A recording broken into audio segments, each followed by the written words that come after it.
Good morning, everyone. Good morning. This is Bill Miles, and welcome to the call this morning. We're delighted to have you on, and thanks for joining us. This morning, we're pleased to have Hargray sponsoring today's Tele-Town Hall. They're certainly a very important part and a fabric of our community and focused on giving back. And we're glad to be partnering with them again for today's Tele-Town Hall. Also listening this morning, we have their new Director of Marketing, Ron Proleka. And Ron is on, and Ron, just like to say welcome to the community, and we're glad you're here and a part of the Hargray team. Thank you, Bill. You're welcome. It's almost Labor Day weekend, which is always a positive bump for our tourism economy. And next week is an important one for families throughout the Lowcountry as students head back to school in a variety of ways.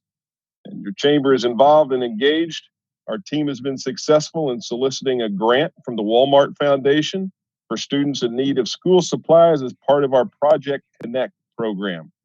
Our chamber team is working with principals at public schools throughout southern Beaufort County, as well as some of the local pod schools that are now popping up for working parents. We'll be putting gift cards provided by Walmart into the hands of teachers who know the needs of their students best.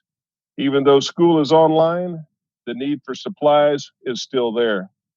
We're challenging our local business community and our residents to hop on board with this initiative and be part of it by donating gift cards for students who need them. We're spearheading the efforts, and Kelly Brunson on our team is putting a link up in the chat box there to our Project Connect program. And if you'd like to participate, we'd certainly encourage you to be part of it. And as while we're talking about the chat box, I'll also encourage you to go ahead and start including your questions that you might have for any of our speakers this morning. It's certainly been an incredibly difficult time for our Lowcountry families as they navigate schooling and getting prepared for an unprecedented back-to-school transition. It's why we're kicking off our morning with Dr. Rachel Ward to talk about some of the challenges for kids and families and how we can successfully transition back to school. She has been in practice for 20 years as a clinical psychologist, helping families with issues we all face from time to time when change is happening all around us. Here to offer insight and tactics for dealing with the stress and anxiety of back to school is Dr. Rachel Ward. Dr. Ward, thank you for joining us this morning. Thank you and good morning. Good morning to everyone. I just wanted to give a little overview of what I'm seeing with the children, teenagers, and families that I've been working with over the last 6 months. I think it's very important that we break this group into two major groups, and that's the children and families and teens who have a lot of resources and those who are struggling with resources, because it's two very different pictures. And I think especially when we look forward, not only to intervening as a community, but actually to preventing problems from COVID in the future, it's important that we know that these two groups of children and families have very different experiences of the school issue that's coming up right now in Beaufort County and really all over the country. First of all, let me just talk about the adults. Number one, adults are completely stressed out by the uncertainty of COVID. They're tired, they're worn out. It's been 6 months of just constantly changing landscape. And so anyone you're dealing with, or as we look at school interventions, we have to know adults are really well into this and pretty strung out and tired and stressed out, and especially parents. As I've said in some other forums, one of the really important things to realize about COVID is when you have a personal tragedy or hardship, your family struggles with it, but everything around you stays the same, and there's some comfort in that. What has happened to all of us is that everything around us has been turned upside down. So everyone feels very disconnected, kind of lost. And so it's very important going into the school year that we know that we've already been through 6 months of this, so people's resources are pretty tapped. When you look at adults and parents, this is what we're seeing pretty solid across the board, and that is marital problems and relationships problems have skyrocketed. There's some estimates that just divorce filings have gone up by 34% since COVID started compared to last year at this time. So you have to know whether you're working in a business or with a school system or with students coming in, that families are much more tense right now. There's more arguing going on. I'm definitely seeing that in my office. There's a lot of kind of disagreement between partners or husbands and wives or parents on whether their children should go to school, whether they should be at school, even whether they believe COVID is real. And so there's a lot of things going on in the house as well. Substance abuse is definitely on the rise. Financial strain has really been growing. And that's something really to think about, not only on Hilton Head, but as we think of all of Beaufort and Jasper County, that the financial strain is going to be very uneven and very severe for some people. There is, of course, just the struggles with online schooling. There is technology problems, parents working, trying to get kids to do their work. They said in the Wall Street Journal that last spring, they think about a third of kids in the United States almost didn't show up for school for those months of the first few months that COVID came in. And then there's just a lack of childcare. So families are struggling with all those issues. I would really say that COVID was kind of the first big bomb that dropped on us, and the beginning of school is the second one. And so as we look at kind of intervening and supporting our families as a community, we just have to know that they are in the middle of all this, and there's such varying levels. And again, your economic level, your extended family support, your community support is going to put you in two very different groups when you look at this. Let's move to the kids then. Here's what I'm seeing in teens. They're experiencing it quite differently than children. I typically see teenagers who are anxious. That's probably 75% over the last 20 years of teens that I've seen. But what we've definitely seen now is a rise in depression and kind of, self-harming behavior. And so there's a sense of hopelessness, a sense of anxiety, what's going to go on, a frustration that all these kind of markers in life, like football games and sporting teams and starting school, going to college, that they're all kind of being interrupted by COVID. We know that there was a report sent out last month that they've done a lot of surveys over June and July. And in the 17 to 25-year-old age group, the report was that 25% thought about suicide in the months of June and July. So it's a very high percentage, probably 6 or 7 times what we ever hear. And so that's just something to think about, that these kids are struggling with. How do I kind of go through teenage life, which can be challenging anyways, with no sense of any kind of traditions or markers? Really importantly, because of this, social media has become much more important in their lives. It was important already, but now it's almost their only form of ongoing social communication. And it's good that that resource is there, but social media is very challenging. It's challenging about inaccurate comparisons. Why does this person get to do this and I don't? Why does this person have all these friends and I don't? And so social media now has an out of bounds importance from what it really should. And then there's just a growth in risk-taking behaviors. COVID makes everything more risky. So whether it's drinking, whether it's dating, whether it's smoking pot, all of that gets more risky with COVID. And there's a number of kids who are almost getting the sense of, why should I try to be good when everything's kind of a mess anyways? With children, so elementary school children and lower, I would really say the most important thing is how the adults in their lives respond to this. If the adults are panicked or negative or scared, the children are going to interpret it that way. And so what becomes really important for young children is us supporting their families so their families can give them a good face to this. And I think most elementary school kids will kind of follow the lead of their parents. So when I look at best practices, what can people do, the community do, families do, schools do as we try to go back into the school year? First of all, very simply, ask questions. Ask kids, how are you doing with COVID? What do you think about it? What are you scared of? What's been better about it? For some kids, they got to spend a lot more time with their parents because of COVID. So ask questions, just a very simple thing like that. Secondly, we need to give COVID a purpose. So we need to actually say to kids, instead of, oh my gosh, you didn't get to go to prom or you didn't get to have a graduation, we need to say what good could come out of this community experience. So building community, endurance, problem solving, finding new ways to entertain yourself. We really called the greatest generation, that age group that went through multiple public traumas like this. So World War I and the Great Depression and World War II, we ended up calling them the greatest generation. And so we need to give kids what could be a purpose or a good outcome of this global pandemic. Then we need to teach kids and teachers and parents to make what I call a monthly plan. Because the landscape is constantly changing, we need to say, what's our September plan? What are we going to do for September? And then we reevaluate in October. And these need to be simple, basic goals. So like educational attainment needs to be kind of stripped back to the basics. Our kids in class, are they basically getting reading, writing, arithmetic? Are they sharing in class? Do they share some joy? At home, we need to have basic goals. It doesn't have to be everything we tried to do before this pandemic. The goals need to be very clear. So your monthly goals need to be, this is really what we're going to accomplish in September, so everybody knows it.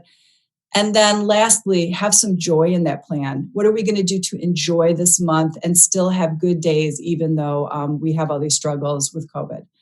Thirdly, I would say in a plan is for parents to prioritize your children. They need you right now. And so you need to get involved in their academic life. You need to check on their homework. You need to make sure they're in class. And schools really need to back up parents on making remote learning as clear and easy to manage as possible. I had somebody in my office yesterday who's doing remote learning at a school. And this parent said to me, I love our school, but this remote learning is a mess at this school. And so making it as clear and easy as possible and as user-friendly becomes very important in the schools.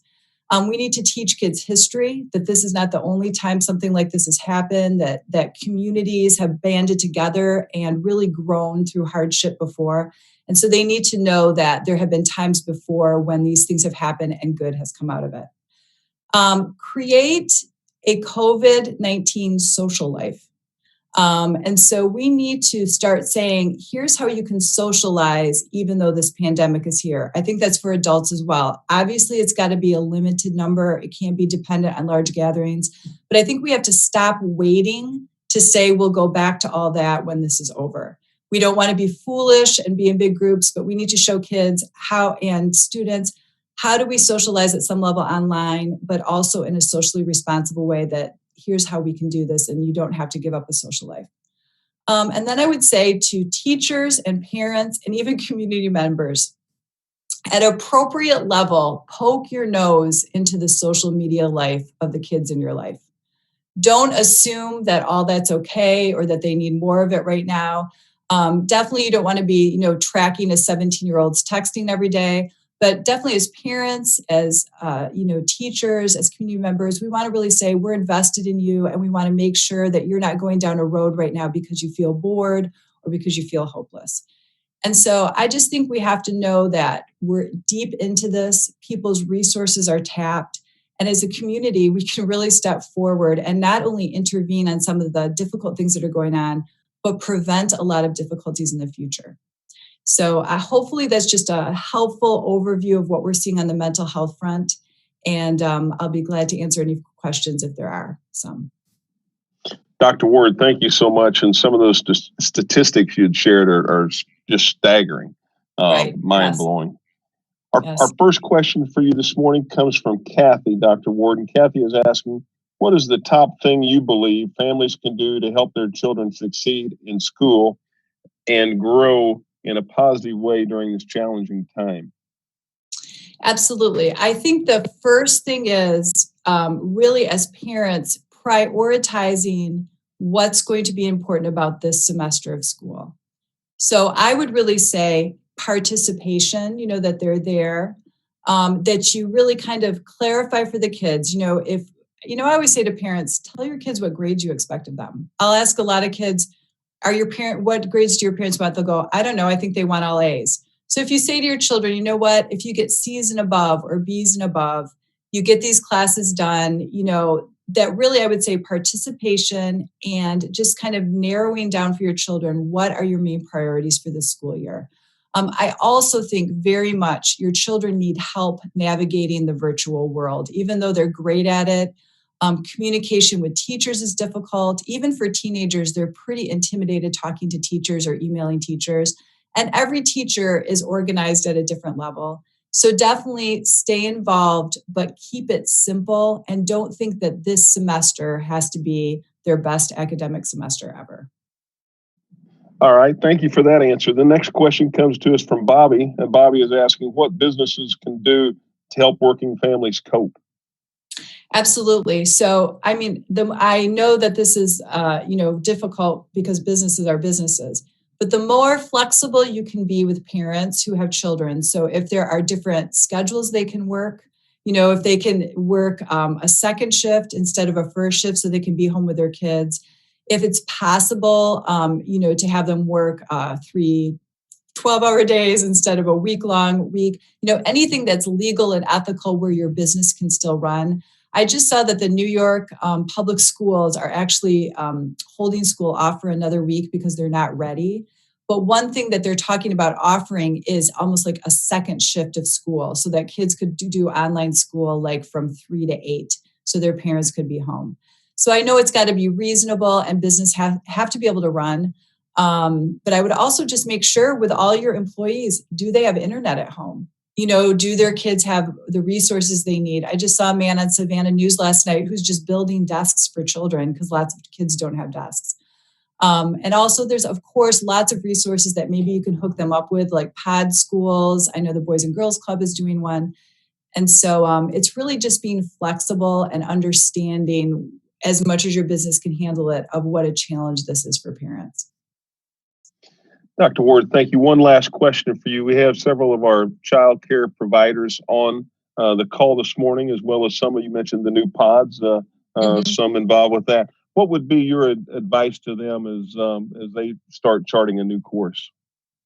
Yeah, again, I would always say keep it simple. Outline for the kids and the parents, this is how we're going to run this. And again, I would have a September plan for how you're going to run, anything. If you're doing a pod school, we're actually doing one at our church, make discipline clear. Like if there's a discipline problem, talk to the parents about here's how we're going to handle those so they know. And then again, I think how adults model this for kids, how we talk about it, we give it some meaning, we give some hope in there, they're going to buy into that. And so I always say, like I do a lot of parenting seminars and I say half of good parenting is faking it.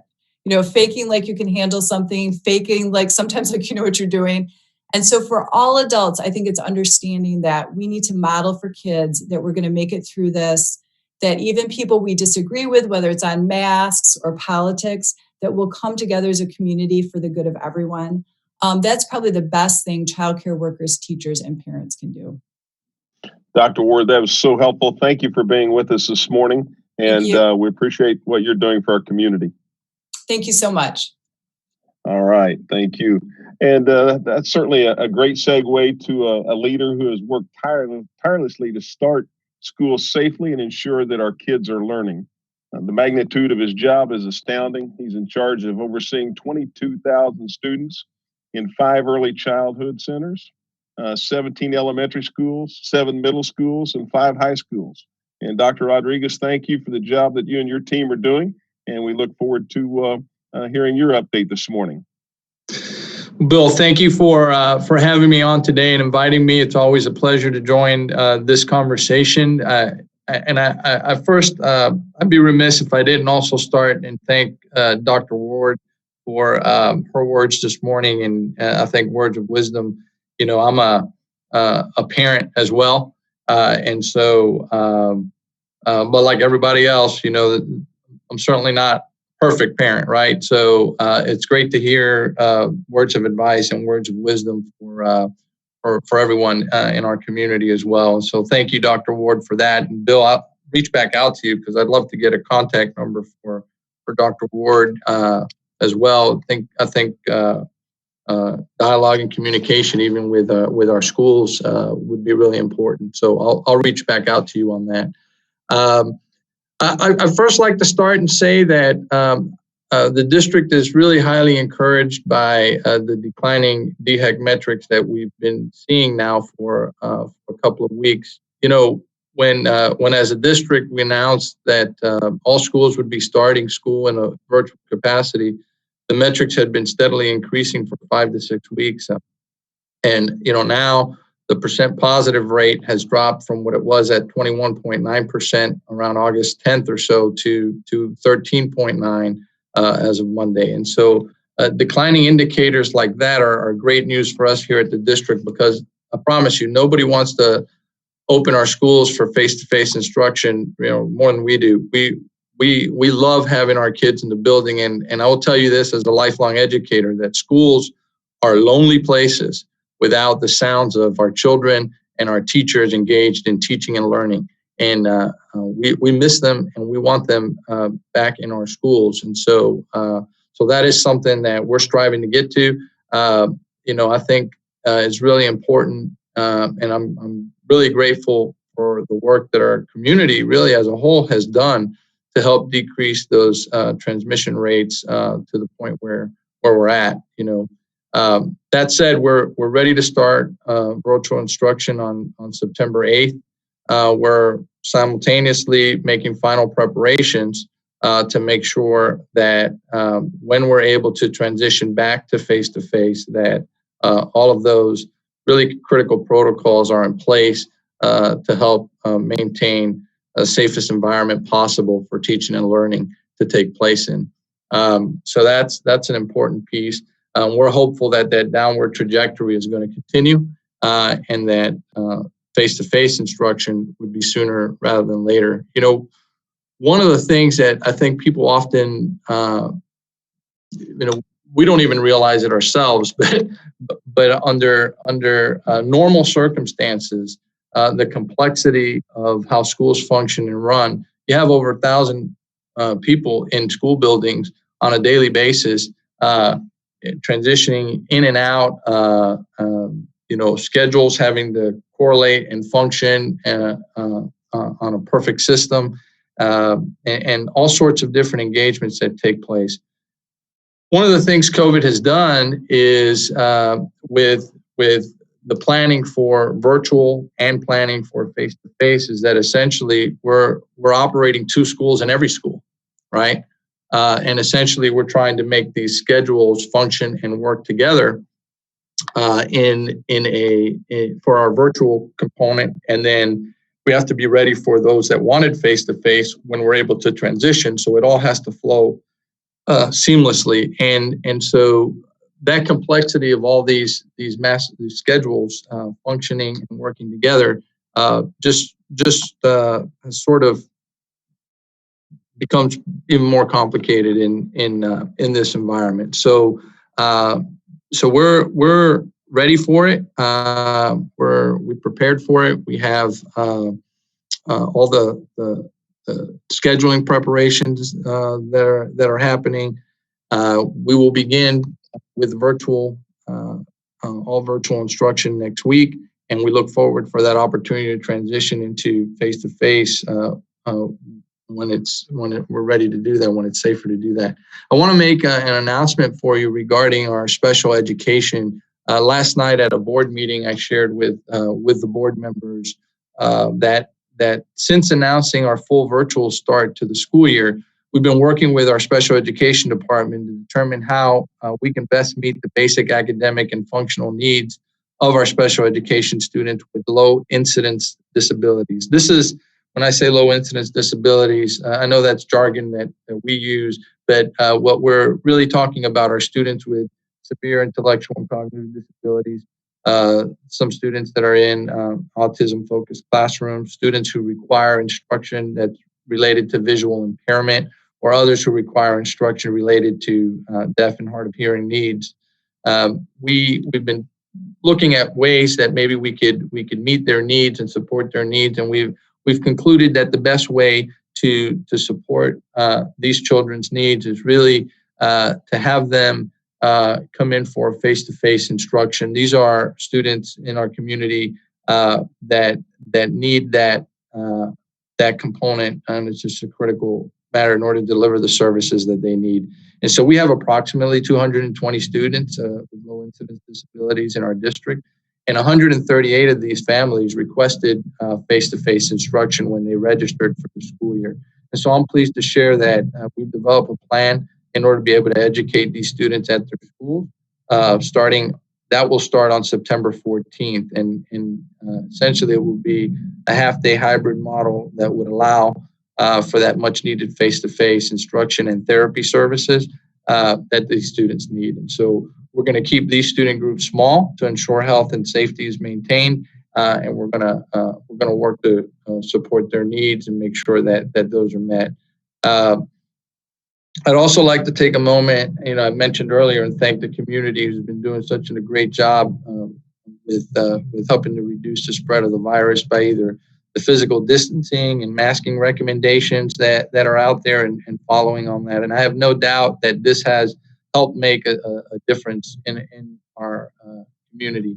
One of the things, this is a really important weekend coming up for a lot of reasons. It's certainly important for us in the local economy, and that's a critical piece. And it's also important in the sense that after Memorial Day, after 4th of July, there were spikes within this. And so it is my deepest hope that the metrics continue to decline, that we celebrate Labor Day this weekend, but at the same time that we're able to maintain that physical distance and masking requirements, because I believe it's been helpful in driving metrics down, and that's such a critical component for us when we're looking at how we open schools.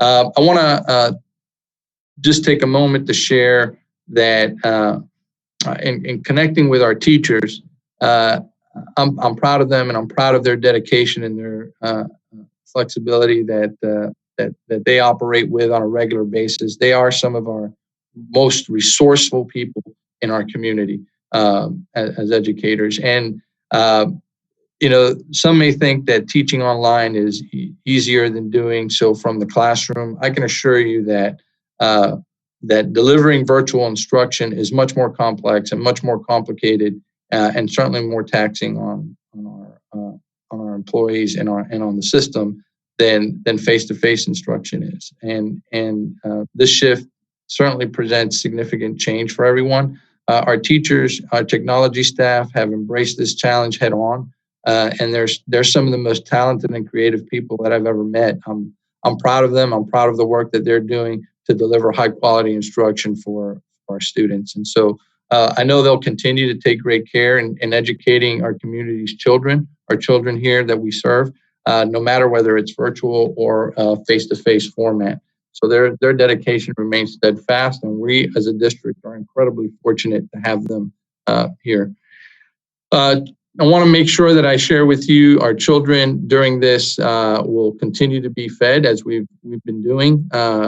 It's important to share that since this began, we've had more than 788,000 meals that have been delivered and provided to children since the governor closure of schools in March. Food delivery is going to continue through this virtual instruction as well. We need to continue to meet that need and are certainly excited to do so for them. And in closing, I just want to say that we as a school district remain focused on your child's success. The district's been working hard this summer to provide for our students an excellent education, certainly during this unprecedented pandemic. And no matter what comes our way, we will continue to do so. I want to thank you for the opportunity to educate your children, and I can't wait to see and hear them in our buildings again. But certainly until then, I want everybody to rest assured that we're focused on making sure that they have a successful and meaningful school year. And to echo Dr. Ward's comments earlier, I think it's just important that as adults, we as educators and our families and our community, our response and how we deal with these things and communicate that with our children is so important in terms of the way that they respond and they react as well. So, Bill, I want to thank you for the time you've provided me this morning to share some updates with you. I want to thank you and the Chamber for the support that you provide for our teachers in our schools, and I'm thankful and I'm grateful that we have a chamber like this in our community. Dr. Rodriguez, thank you, and thank you for those kind words and the update. We have a few questions for you this morning, if you've got time for those. Yes, sir. Great, thank you. The first one comes from Dorothy, and Dorothy is asking, what do you believe the biggest challenge will be as school resumes? As school resumes, I'm assuming. Well, I'll tell you what. I'll answer this from a couple of perspectives. One, from just resuming with the all virtual format, and then resuming when we have the chance to return to face to face. And so I think in the virtual format, one of the challenges that we will face, which is one that we faced in the spring, is making sure that our students stay connected and engaged. I think comparatively to other districts across the state, our district did fairly well in staying connected in our outreach efforts for our students, but there were students that faded out, and we have been chasing those students for quite some time, and we continue to do that. And we have re-engaged with almost all of them, and I'm excited to share that with you. And so we will. One of the things we have put in place is we've got different avenues that we're from the get-go going to be monitoring and checking on that to make sure we have teams that are going to be designed to do outreach efforts to keep those connected from the very moment that we sense that there may be a disengagement, right? And so I think making sure that engagement is there and that they don't fade away is going to be something we're going to be pushing hard on to make sure that happens. Every one of them is important to us. And I think if in the return to face-to-face, I think the biggest challenge there is operating under new protocols in the face-to-face environment to make sure that we have the environment as safe as possible. And everybody, we have a plan and we have protocols for that. One of the things that's important is this is one of those components that we're going to need certainly cooperation from our parents and families as well in terms of our ask that if children are ill or anything like that they keep them home in order to help us prevent kind of the introduction of a virus or anything like that within the school environment. And it's going to be a partnership in that work, but we're certainly establishing protocols internally. So those are two challenges that I can say are there from either perspective, whether we have the virtual or whether we have face-to-face when we get there. Okay, thank you. Our next question comes from Lori, and Lori's asking, what are the metric milestones we need to hit for face-to-face learning to be back in session? Yeah, that's really a great question. We're seeing already that decrease, and I think that's really an important piece. We're looking to get our percent positive down below 10, which would drive us down into the medium category. And one of the things we've seen from across the world or even the country is that openings under a high level certainly or transmission spread within communities, and they're generally looking at percent positive on that, has resulted in negative impacts with school closures and reopenings and closures and reopenings. And so what we're hoping to do is to be able to open and stay open, right? And so that's a metric we're looking at. You saw the incident rate has dropped down. It's just barely under the high.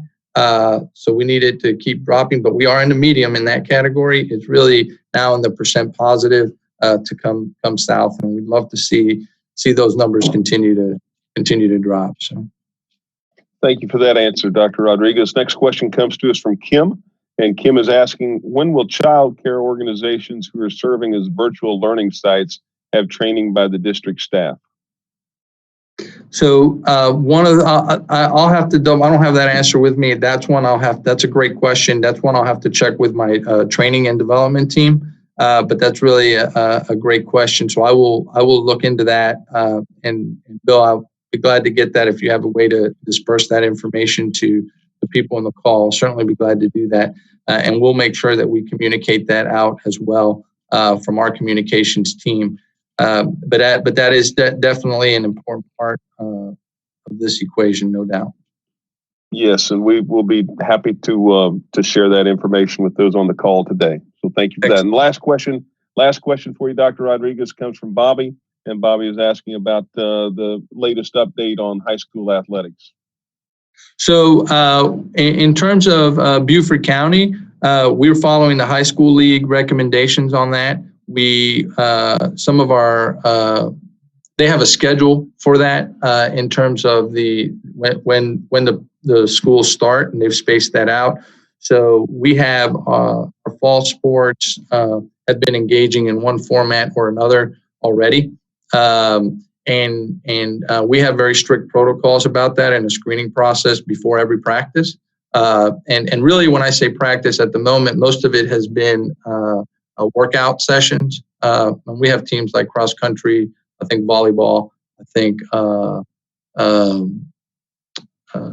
cheerleading, I think football has been doing workouts only to this juncture. But they're following the schedules of the high school league. So those are they're participating at the moment through their practices and trainings, and those strict protocols. I mean, we have certainly during the time have had kids through the screening process who the coaches have had to send home and not allowed to participate in that practice, and they've had to wait a certain number of days and then re-engage again. But they've been following that pretty well, and to date, it's been working well. So we haven't really had any particular incidents that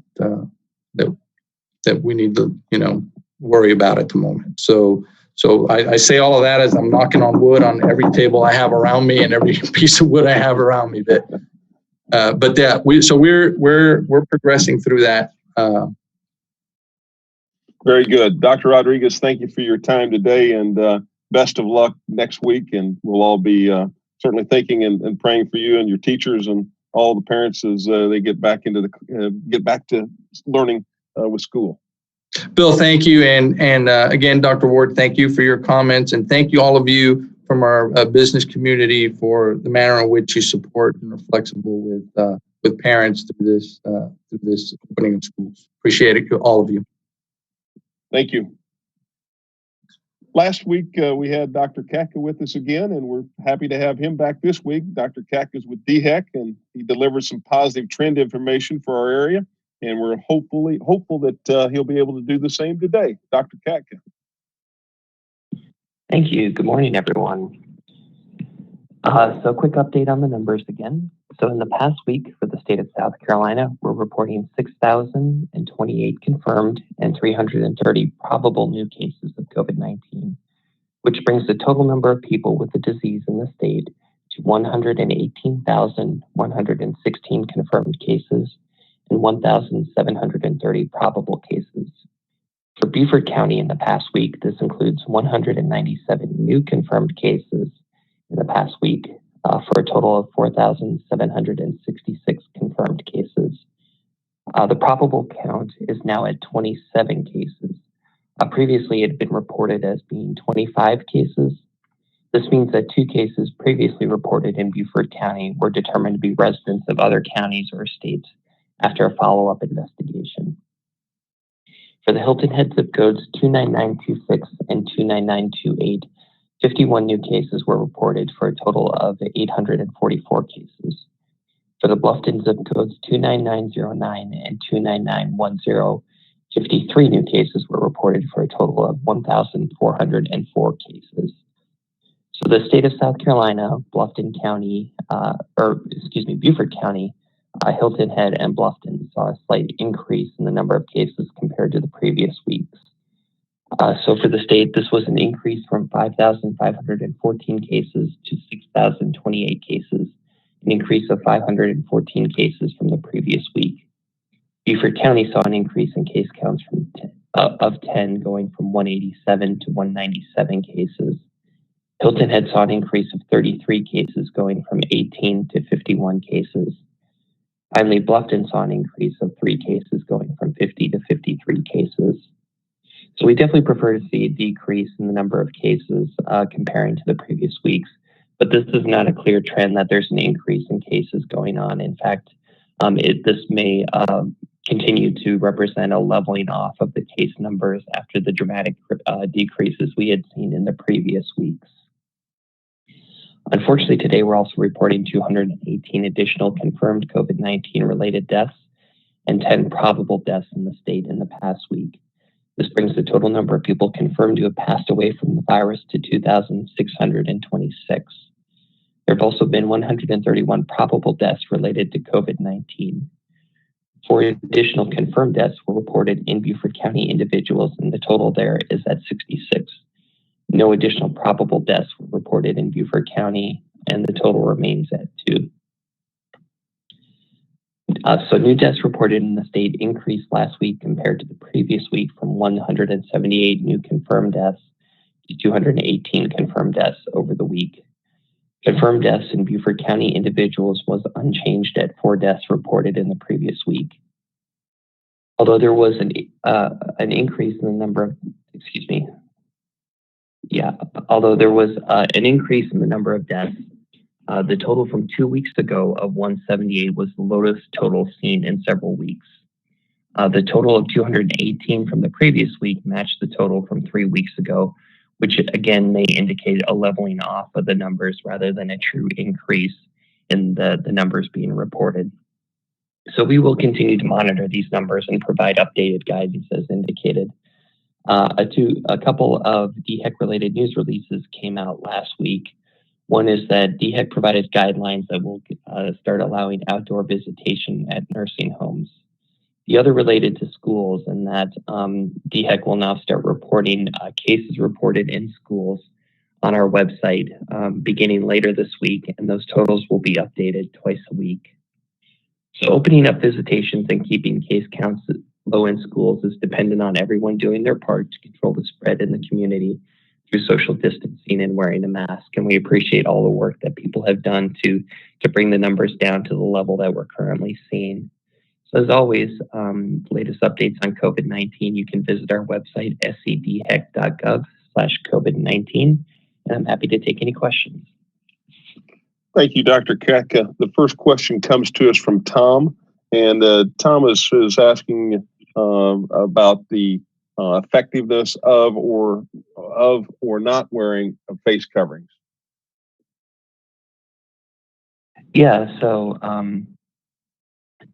several studies have come out about this. We've released some information that we looked into that showed counties that had mask mandates had decreases in their numbers compared to those that did not have the mask mandates when you compared the months after the mandates were put in place.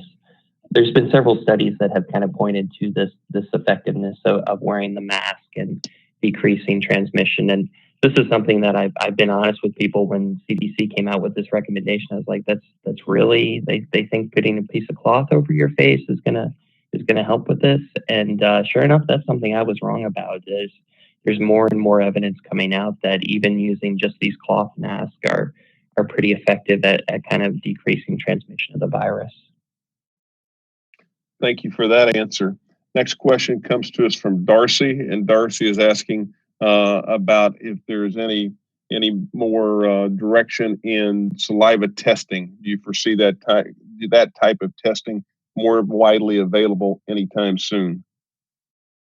Yeah, I expect it should be. In fact, that's something that we're looking at for the DHEC lab, and it looks like we may work on contracting with another outside lab to offer the saliva testing. So it's looking more and more promising as a mode of testing. So as this evidence comes in, I think we'll look to make that more widely available and even through the DHEC lab.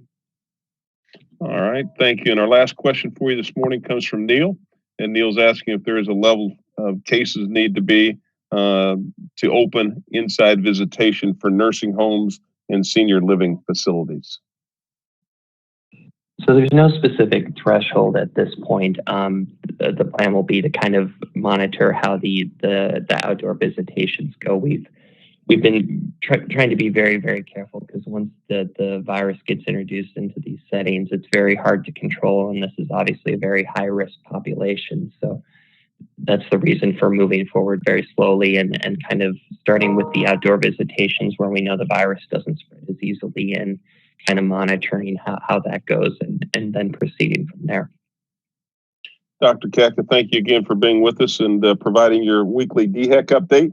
We're grateful for the information, and we look forward to talking to you again, hopefully next week. Thank you, sir.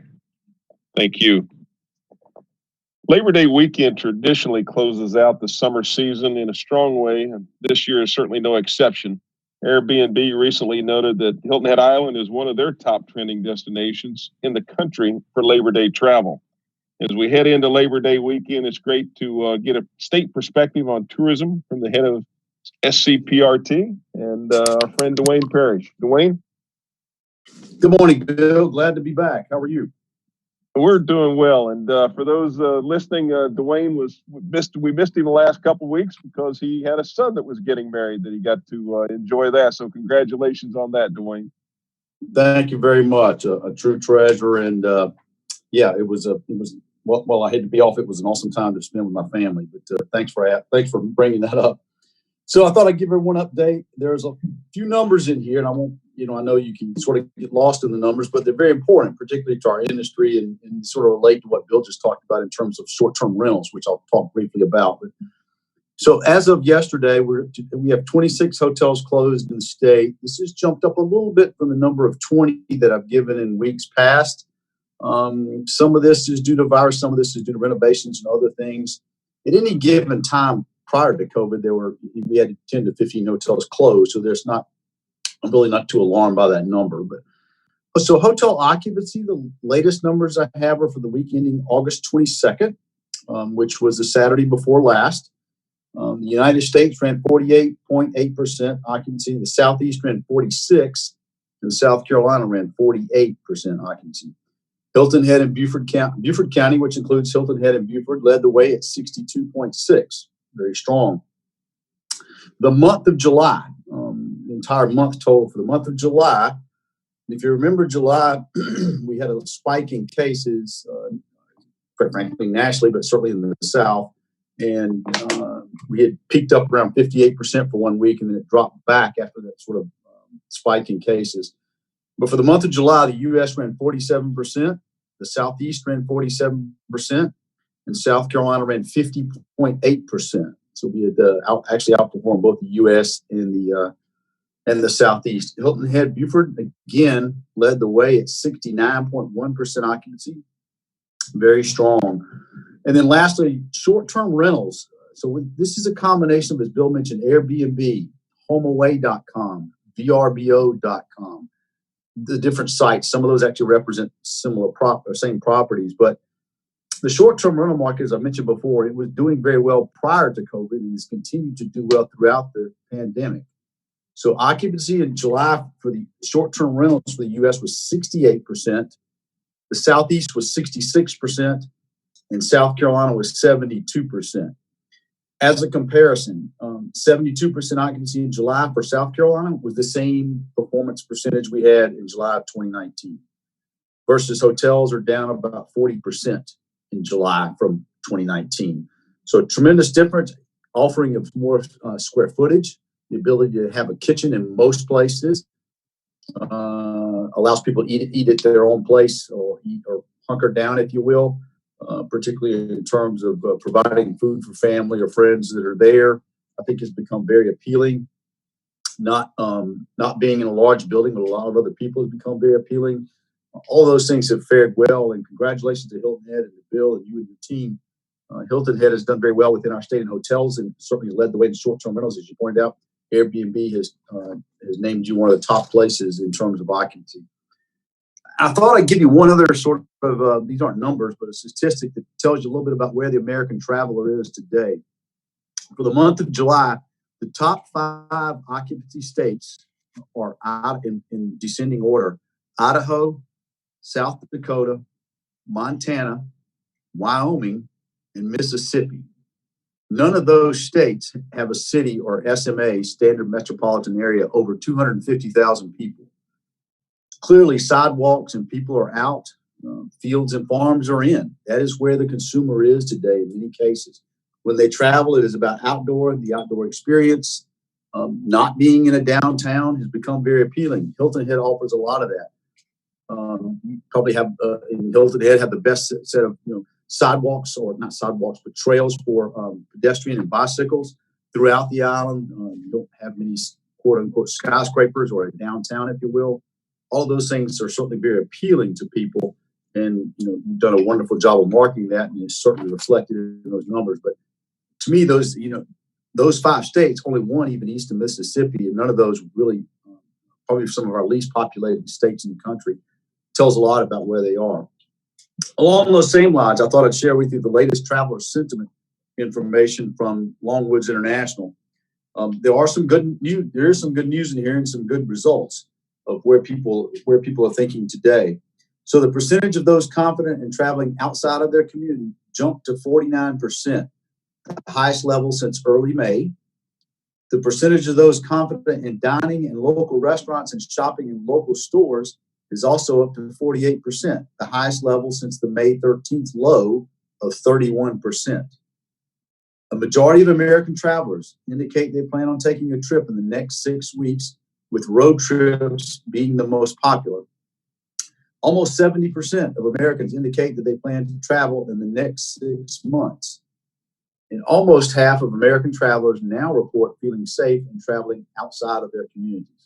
So these numbers have steadily risen over the last few weeks in terms of traveler sentiment. You sort of see some of this in the numbers. More people are feeling safer about going outside of their communities. More people are traveling. However, the drive market is still where most of the business is. That's certainly evident in our marketing goes into that 350-mile radius around South Carolina. And for a state that gets mostly drive marketing, mostly people who drive into the state, over 80 people come into South Carolina come by way of car. And so obviously bodes well for us in that regard. On the state park side, I thought I'd share with you, we've had tremendous visitation over the summer. National parks have done very well. State parks have done very well. You've probably read. RV sales are up about 20% nationally. Camping has become very, very popular. It is again, I mentioned about the outdoors earlier. That's evident in our state parks, evident in national parks. Our state parks continue to do well. We have some since we've reopened parks on May 1st, we have several campgrounds at different state park sites that the business is actually double what it normally would be. Some of our less popular parks in some like Lee State Park, which is outside of Bishopville, South Carolina. Our campground there is twice as busy as it's normally been. We've seen that at every campground in the state. It has been a record summer for them. And so a new trend, and hopefully even post-pandemic, we certainly hope we gain a new generation of people who like to go out and camp. I thought I'd give you've probably read about the event approval from the governor in his executive order required that events not be over 250 people or 50% of fire marshal capacity, depending on whether it's indoor or outdoor. However, he set up a group of PRT, Department of Commerce, and DHEC to allow for approvals or exceptions, if you will, over that 250. You heard about high school sports earlier. Obviously, high school sports would be 250. University of South Carolina and Clemson, even if they didn't have any fans in the stadiums, it'd be more than 250 people at the stadium that day just to pull off the game and make it happen. So the governor put that in place, and I thought I'd share the latest numbers with you. So we have had 341 events approved. Of that 341, 93 have been indoor. 248 have either been outdoor or a combination of indoor-outdoor. We have 37 rejections or non-approval, if you will, and there are 6 pending as of yesterday. So that's sort of where that is. Now, high school sports is lumped in there as one big approval because it was done through the South Carolina High School League.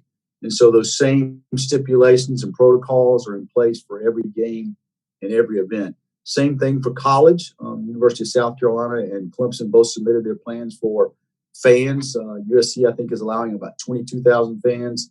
Clemson is around 19,000 fans. The same thing, those once we put those in place, it's the same for that number of 341 approved does not include every football game. That is a blanket approval for USC and for Clemson, as well as some of the other colleges throughout the state. So that sort of gives you an indication of where that is in regard to events. And speaking of events, coming up this weekend, we have our NASCAR race in Darlington. This is actually their second race, or actually third, since the pandemic. The first two were back to back, but this will be televised, and they will have up to 8,000 people in the stands for the race of the Southern 500 at Darlington this Sunday on a national broadcast. Bill, pending any questions, that concludes my report for today. Okay, Dwayne, thank you. I do have a couple questions. The first question is, and I'll answer this one because you probably don't have the exact number in front of you, but Catherine was asking what was Hilton Head's short-term rental occupancy rate for July, and that would have been, Catherine, 90.1%. 90.1%. Thank you, Bill. I knew it was high, but I just didn't have it in front of me. Right. Our next question comes from David, and Dwayne, David is asking, from an event standpoint, where does tailgating stand? Tailgating stands, so the university, well, I'll start with the colleges. That's probably the most common. So tailgating is, the university is strongly discouraging it on private property. Obviously can't be controlled there. I don't think any one tailgating entity has more than 250 people. It is a combination of different ones out there. On university-owned properties, it's not being allowed. But obviously around both Carolina and Clemson's stadiums, there's a lot of private property.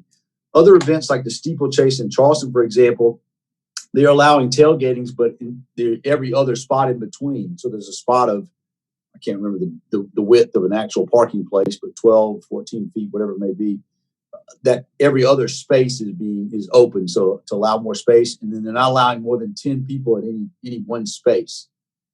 So there is some tailgating, but it's limited. Has some protocols in place in regard to how many, where, and space, but it will vary by each location or destination or event. But that kind of gives you an indication, hopefully, of where it is. Okay, thank you, Dwayne. Next question comes to us from Susan, and Susan's asking about the fall travel, and with virtual schooling, do you expect to see an increase in fall numbers? Well, I'd love to think it was an increase, but in regard to, certain parts of the states do better in the fall than the summer. But typically, the coast, the summer is the peak time, and the sort of cloud while our industry has come back some, and we're still, particularly hotel numbers, are well below normal occupancy. Now we're headed into the fall, and for many hotels, this is coming into as we enter November, December, coming into the off season. I think the fall has an opportunity to do well. Places like Hilton Head, places in the upstate where the mountains are. Of course, the mountains are always popular in the fall. I think those parts of the state will do very well. Honestly, I think Columbia and some other locations will continue to struggle because there's not mountains and seen as more of a downtown. It's sort of relative now. I mean, while we thought we did fairly well during the summer compared to other states, hotels still don't make money at 50% occupancy, so it's still bad no matter how you spin it. But in regard to the fall, I think there is some opportunity there. The weather has cooled off, or will cool off, and will make it more attractive to some people. I think that's an advantage we have to our state. That and the fact of being in the job market will help. But I still anticipate fall will be well below normal numbers. Dwayne, thank you, and thanks for being with us again today and sharing the updates. We look forward to talking to you soon. Thank you again. Thank you, Bill. Okay. And our last speakers for the day, we're fortunate to have back with us. Joining us is the mayor of the town of Hilton Head Island, John Mccann, as well as the town manager, Steve Riley. And always lots of things going on locally. We look forward to your updates, gentlemen. Well, Bill, it's good to be back. Let's talk about two issues today. One is the mask issue. I want to thank the residents and our guests and the businesses alike for really pushing this and making it work. We've had several complaints, though, against some night establishments that aren't following the rules for social distancing and everything. And our code enforcement people and the sheriff will be following up on those complaints. I guess the big issue of the day is what everybody reads in the packet is the differences between the county and the town. We started in February 2019 to have discussions with the county on what we thought was a fairness issue. That fairness issue is the fact that Hilton Head pays nearly 44% of the county budget. And so in effect, we pay for 44% of everything in that budget, from sheriff's office to administrative offices. So we talked all that time, and then the county came along and decided they were going to put a fee on our property taxes every year for the services of the sheriff's office. We have a wonderful relationship with the sheriff's office. The sheriff's deputies do great on Hilton Head and Bluffton, Hilton Head particularly. But I must tell you, this is a fairness issue, and it goes far beyond the sheriff's budget. There's a lot of other issues in there, from emergency management, a lot of other things. The council did vote 7-0 to allow our town manager and our outside counsel to proceed on anything they thought, or any method they thought would benefit the residents of Hilton Head Island. It's totally double taxation. It's totally a fairness issue. When we're looking to resolve it, we've already spent 18 months trying to get it done, but we're looking to resolve it. And that's it for today, Bill. Glad to be back. Okay, thank you. We're glad you're back and feeling better. Thank you. Steve, is Town Manager Steve Riley? Steve, are you with us today? Any additions to the mayor's report? I'll add a couple things real quickly because I know this call has gotten long and everybody's wearing out on it. We are currently, operations remain that we are open for business, but only by appointment. We continue to do building inspections and out in the field doing a variety of things. Celebration Park is a little behind, issues of access to materials, and so we're probably late this month or early next month before that park is open. The Yacht Cove lighting project has come online. We're asking people for their thoughts on the appearance and the effectiveness of those lights. So on our website is a survey to give us your thoughts on all of that. As Dwayne mentioned, the 250 limit on events, we continue to not allow events on town-owned properties. Huntinghorn, which is rented which is under a lease with Coastal Discovery, and the historic Mitchellville site are under their guidance, but we are holding them to the 250 cap under state and CDC guidelines. We're probably at this point, November, before we even start entertaining applications, and depending how numbers go, that may have to shift. We are targeting bringing town council back to town hall for live meetings in October, probably work out the kinks of that, and then start bringing back some of our other boards and commissions later that month or into November. And lots of other things going on, but I'll leave it at that, and we'll take any questions. All right, Steve, thank you. First question comes to us from Riley, and Riley is saying that Riley is very excited about the new Low Country Community Park and was just looking for an update on that. Sure. I think probably mid-October, we're probably looking at opening that at this point in time. And I'm hoping that the Sandbox Children's Museum will be very shortly behind that. Thank you. Next question comes from Jim, and Jim's just asking if there are any other major projects going on within the town at this time. Well, on top of the park, we're rebuilding. We tore down and rebuilding Fire Station 2. That's a major project. There are also a couple other CIP projects, and right now they're escaping my brain. And we are bringing forward to town council later this month at our one meeting on September 15th is some budget amendments that would allow us to start the planning and permitting for what we've long called Chapel and Linear Park, the third of the three projects under the Tax Income and Finance District, and then also to get on with the initial planning of that follows on to the new Parks and Recreation Plan. So we get to prioritize that and begin to rebuild our 10-year capital improvement program. All right, and the last question this morning is from Lori, and Lori is asking how long has the face mask ordinance been extended? It was extended on August 18th, and so that would be 60 days, taking us into mid-October. And we'll probably need to take that back up. I can't remember the dates of meetings in October. We may have to take it up a little sooner than that. At this point, don't know if it will need to be extended, although my suspicion at the moment is probably. Okay. Mayor McCann and Steve Riley, thank you so much for joining us today. We look forward to another update in the near future. Absolutely. Thank you. Thank you. Looking forward to next week. We are certainly excited to have the U.S. Editor-in-Chief for Condé Nast Travel, Jesse Ashlock, joining us to talk travel trends in the time of COVID, as well as an update from the town of Bluffton also. So thank you again for joining us today. Be kind, stay safe, and wear your mask. Have a great day, everyone. Bye-bye.